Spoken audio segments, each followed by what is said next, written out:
Hai teman-teman, kembali lagi di Dongeng Sebelum Tidur dan sudah masuk episode ke-6. Ya, semoga video-video yang saya bawakan ini bisa membuat enjoy kalian, bisa membuat kalian nyaman dalam tidur kalian. Oke, kita langsung masuk ke dongeng pertama yang berjudul Nyamuk Pertama.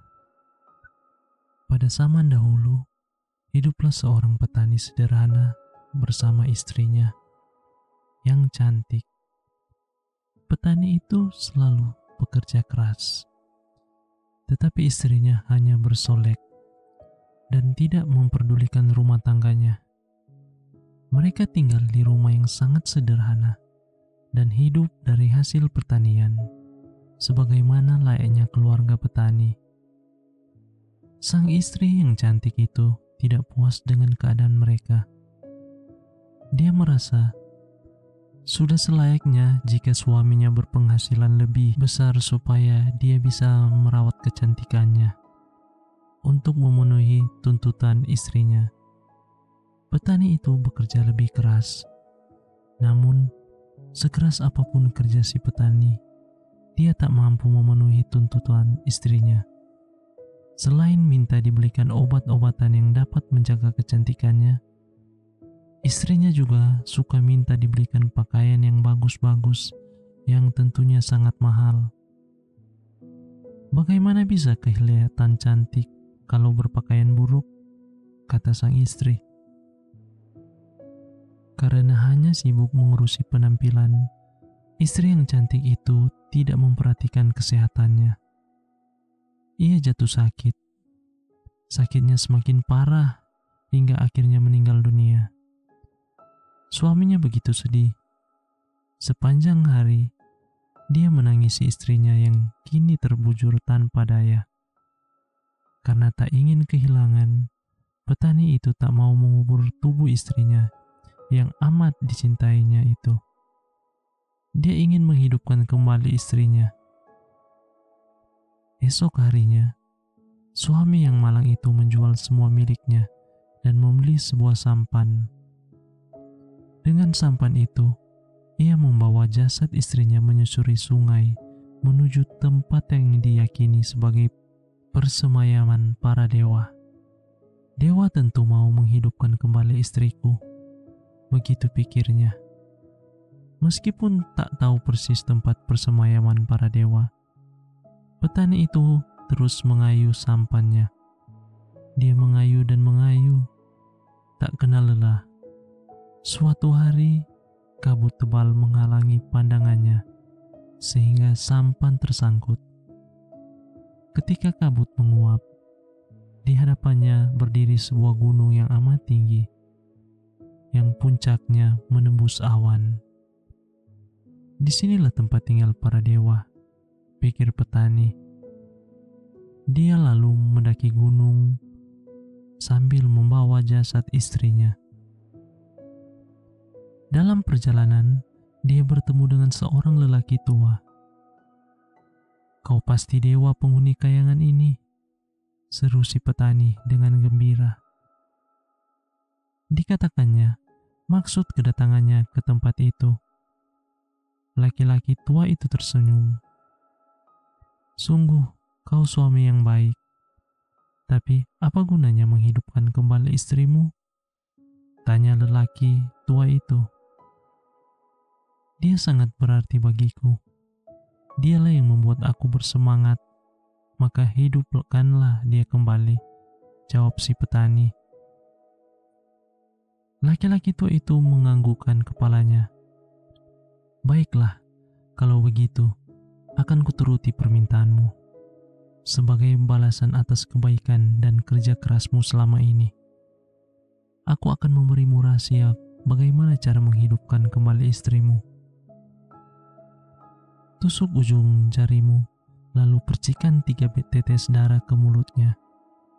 Niscaya dia akan hidup kembali. Jika setelah itu istrimu macam-macam, ingatlah bahwa dia hidup dari 3 tetes darahmu." Petani itu segera melaksanakan pesan dewa itu. Ajaib, istrinya benar-benar hidup kembali. Tanpa pikir panjang, suami yang bahagia itu pun membawa pulang istrinya. Tapi sang istri tahu, selain sampan yang dinaiki mereka, kini suaminya tak punya apa-apa lagi. Lalu, dengan apa dia merawat kecantikannya? Suatu hari, sampailah suami istri itu di sebuah pelabuhan yang sangat ramai. Petani turun dari sampan dan pergi ke pasar untuk membeli bekal perjalanan dan meninggalkan istrinya sendirian di sampan. Kebetulan di sebelah sampan mereka bersandar sebuah perahu yang sangat indah milik seorang saudagar kaya yang sedang singgah di tempat itu. Melihat kecantikan istri si petani, pemilik perahu itu jatuh cinta dan membujuk perempuan cantik itu untuk ikut bersamanya. "Kalau kau mau ikut denganku, akan kubelikan apa saja yang kau minta," kata sang saudagar. Sang istri petani tergoda. Dia lalu pergi dengan saudagar itu. Pulang dari pasar, petani terkejut karena istrinya tak ada lagi di sampannya. Dia mencari ke sana kemari, tetapi sia-sia. Setahun kemudian, bertemulah dia dengan istrinya, tetapi istrinya menolak kembali kepadanya. Petani lalu teringat kepada dewa yang memberinya rahasia menghidupkan kembali istrinya. "Sungguh, kau tak tahu berterima kasih. Asal tahu saja, kau hidup kembali karena minum 3 tetes darahku." Istrinya tertawa mengejek. "Jadi, aku harus mengembalikan 3 tetes darahmu? Baiklah." Sang istri pun menusuk salah satu jarinya dengan maksud memberi 3 tetes darahnya kepada suaminya. Namun, begitu tetes darah ketiga menitik dari jarinya, wajahnya memucat, tubuhnya lemas, makin lemas, hingga akhirnya jatuh tak berdaya, mati. Setelah mati, dia menjelma menjadi nyamuk. Setelah itu, setiap malam nyamuk menjelma menjadi wanita cantik, berusaha menghisap darah manusia agar dapat kembali ke wujudnya semula. Dongeng selanjutnya, Anak Katak yang Sombong dan Anak Lembu. Di tengah padang rumput yang luas, terdapat sebuah kolam yang dihuni oleh berpuluh-puluh katak. Di antara katak-katak tersebut, ada satu anak katak yang bernama Kentus. Dia adalah anak katak yang paling besar dan kuat. Karena kelebihannya itu, Kentus menjadi sangat sombong. Dia merasa kalau tidak ada anak katak lainnya yang dapat mengalahkannya. Sebenarnya, kakak Kentus sudah sering menasihati agar Kentus tidak bersikap sombong pada teman-temannya. Tetapi nasihat kakaknya tersebut tidak pernah dihiraukannya. Hal ini yang menyebabkan teman-temannya mulai menghindarinya, sehingga Kentus tidak mempunyai teman bermain lagi.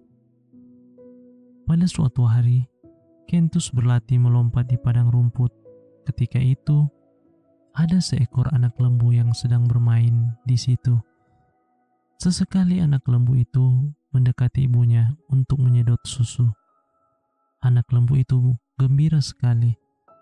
Dia berlari-lari sambil sesekali menyenggok rumput yang segar. Secara tidak sengaja, lidah anak sapi yang dijulurkan terkena tubuh si Kentus. "Berani makhluk ini mengusikku," kata Kentus dengan perasaan marah sambil coba menjauhi anak lembu itu. Sebenarnya anak lembu itu pula tidak berniat untuk mengganggunya. Kebetulan pergerakannya sama dengan Kentus sehingga menyebabkan Kentus menjadi cemas dan melompat dengan segera untuk menyelamatkan diri. Sambil terengah-engah, Kentus sampai ke tepi kolam. Melihat Kentus yang terlihat sangat capek, kawan-kawannya nampak sangat heran. "Hai Kentus, Mengapa kamu terengah-engah? Mukamu yang kelihatan sangat pucat sekali, tanya teman-temannya. Tidak ada apa-apa, aku hanya cuma saja. Lihatlah, di tengah padang rumput itu, aku tidak tahu makhluk apa itu. Tetapi makhluk itu sangat sombong. Makhluk itu hendak menelan aku, kata Kentus. Kakaknya yang baru tiba di situ menjelaskan, makhluk itu anak lembu. Sepengetahuan kakak, anak lembu tidak jahat. Mereka memang biasa dilepaskan di padang rumput di setiap pagi. Tidak jahat. Kenapa kakak biasa bilang seperti itu? Saya hampir-hampir ditelannya tadi, kata Kentus. Ah, tidak mungkin. Lembu tidak makan katak atau ikan, tetapi hanya rumput, jelas kakaknya lagi. Saya tidak percaya kakak. Tadi, aku dikejarnya dan hampir ditendang olehnya, jela Kentus. Wahai kawan-kawan, aku sebenarnya bisa melawannya dengan menggabungkan diriku, kata Kentus dengan bangga. Lawan saja Kentus, kamu tentu menang, teriak anak-anak katak beramai-ramai. Sudahlah Kentus, kamu tidak akan dapat menandingi lembu itu. Perbuatan kamu berbahaya, hentikan, kata kakak Kentus berulang kali. Tetapi Kentus tidak memperdulikan nasihat kakaknya. Kentus terus mengebungkan diri karena dorongan dari teman-temannya. Sebenarnya, mereka sengaja hendak memberi pelajaran pada Kentus yang sombong itu. Sedikit lagi, Kentus, teruskanlah. Begitulah yang diteriaki oleh kawan-kawan Kentus. Setelah perut Kentus mengembung dengan sangat besar, tiba-tiba Kentus jatuh lemas. Perutnya sangat sakit dan perlahan-lahan dikempiskannya. Melihat keadaan adiknya yang lemas, kakak Kentus lalu membantu. Jujurlah, Kentus tidak apa-apa. Dia sembuh seperti sedia kala. Tetapi sikapnya telah banyak berubah. Dia malu dan kesal dengan sikapnya yang sombong. Oke, sampai sini dulu dongeng kali ini. Semoga kalian bisa tidur nyenyak ya. Oke, selamat malam dan selamat tidur. Dadah.